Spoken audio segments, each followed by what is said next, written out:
Հարգելի հայրենակիցներ, ֆաշիզմի դեմ տարած հաղթանակի 80-ամյակին նվիրված զորահանդեսից հետո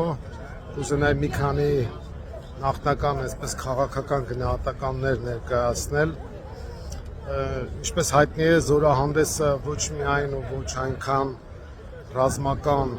ուժի, զինտեխնիկայի եւ ռազմական հնարավորությունների ցուցադրում է, այլ նաեւ քաղաքականություն։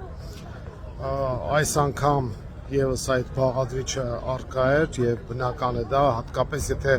հաշվի ենք առնում, որ Արևմուտք Ռուսաստան լուրջ հակամարտության պայմաններում կարևոր էր տեսնել, թե ովքեր են մասնակցում, ինչպես են մասնակցում եւ ինչ մեսիջներ են փոխանցվում աշխարհին։ Ռուսաստանի Դաշնության նախագահը Չինաստանի ղեկավարի հետ համատեղ կարելի է ասել ընդունում էր զորահանդեսը եւ դա մեսիջ էր, որ այդ երկու գերտերությունները միասնական են այս միջազգային հակամարտության պայմաններում։ Ցավով պետք է արձանագրեմ, որ հայկական զորախումբ չքայլեց Կարմիր հրապարակում, մինչդեռ հայ ժողովուրդը հսկայական ներդրում ունի ֆաշիզմի դեմ տարած հաղթանակում, մեր պապերն են կռվել եւ մենք հսկայական թվով զոհեր ենք տվել եւ կարելի ասել այդ հաղթանակի փայատեր ենք, սեփականատեր ենք, բայց Հայաստանի իշխանությունների վարած քաղաքականությունն այնպիսին է, որ մենք դարձել ենք օտար յուրայինների մեջ եւ հենց այդ օտարի կարգավիճակում էլ կարելի ասել աշխարհաքաղաքական որփի հոմժի կարգավիճակում էր ներողություն այստեղ տեխնիկա էր անցնում այդ կարգավիճակում էր Նիկոլ Փաշինյանը եւ այսպես մեկուսացված էր նստած, որովհետեւ ինքն է իրեն այդպիսի վիճակի մեջ դրել եւ հայկական զորախումբ չանցավ Կարմիր հրապարակով եւ դա այն դեպքում, երբ մենք ամագուն ենք հաղթանակի մեջ եւ մենք ֆորմալ առումով գոնե Ռուսաստանի ռազմավարական դաշնակիցն ենք եւ ֆորմալ առումով գոնե ՀԱՊԿ-ի անդամ ենք, չնայած Նիկոլ Փաշինյանը ամեն ինչ արել է եւ անում է, որպեսզի մենք ընդհանրապես դաշնակիցներ չունենանք եւ մնանք մենակ եւ ի վերջո հայտնվենք թուրք-ադրբեջանական տիրապետության տակ եւ ես ցավով եմ կրկին արձանագրում, որ հայկական զորախումբ ներկայացված չէր Կարմիր հրապարակում, մինչդեռ ԱՊՀ երկրներից կային ներկայացուցիչներ եւ որն է ամենացավալին, որ ադրբեջանական զորախումբը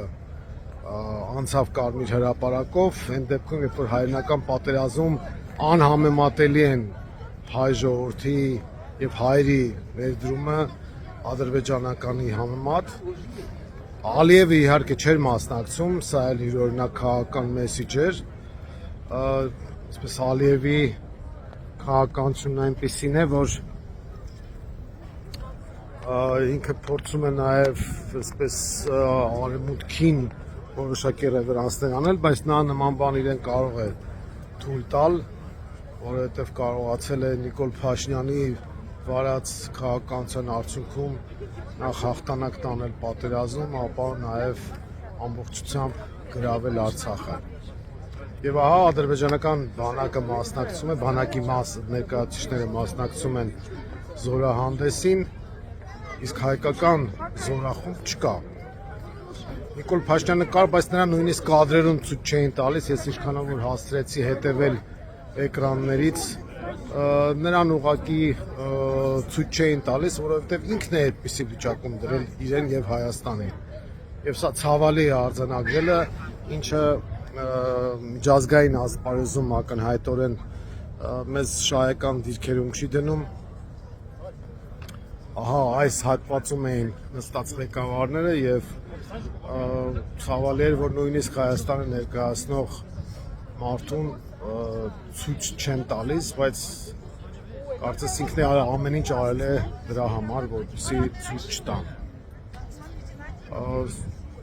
Սա միջազգային ասպարեզում կարևորագույն միջոցառումներից մեկն է, որին փաստորեն մենք բացակա գտնվեցինք, թեև Նիկոլ Փաշինյանը ներկա էր, բայց Հայաստանի Հանրապետությունը բացակայում էր եւ ցավալիորեն մենք օտար ենք հյուրայինների մեջ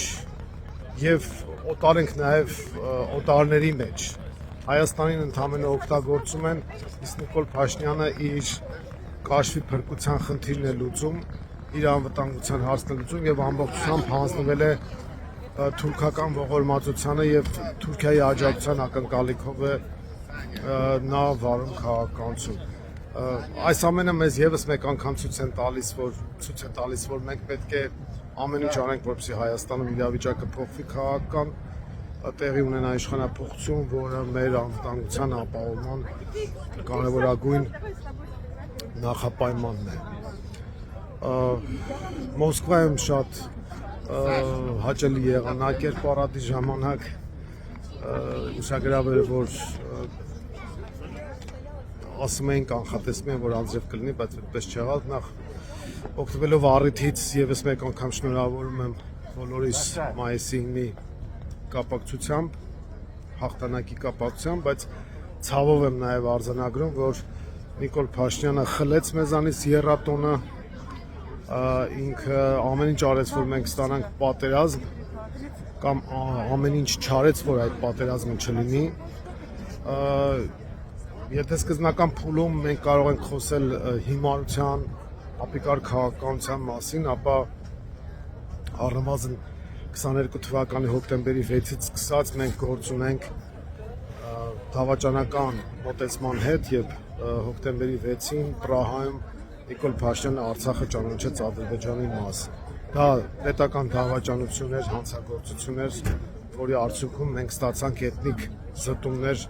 եւ շուրջ 120,000 մեր Արցախի քույրերն ու եղբայրները ստիպված եղան լքել իրենց տները, լքել մեր բոլորի պատմական հայրենիքի մի մասը Արցախը։ Մենք պետք է հնարավորություն եւ կարողություն ունենանք միասնական դառնալու կարևորագույն հարցերում համախմբվելու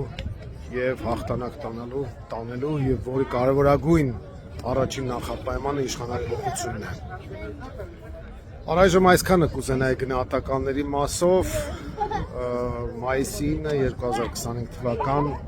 Կարմիր հրապարակ կհանդիպենք։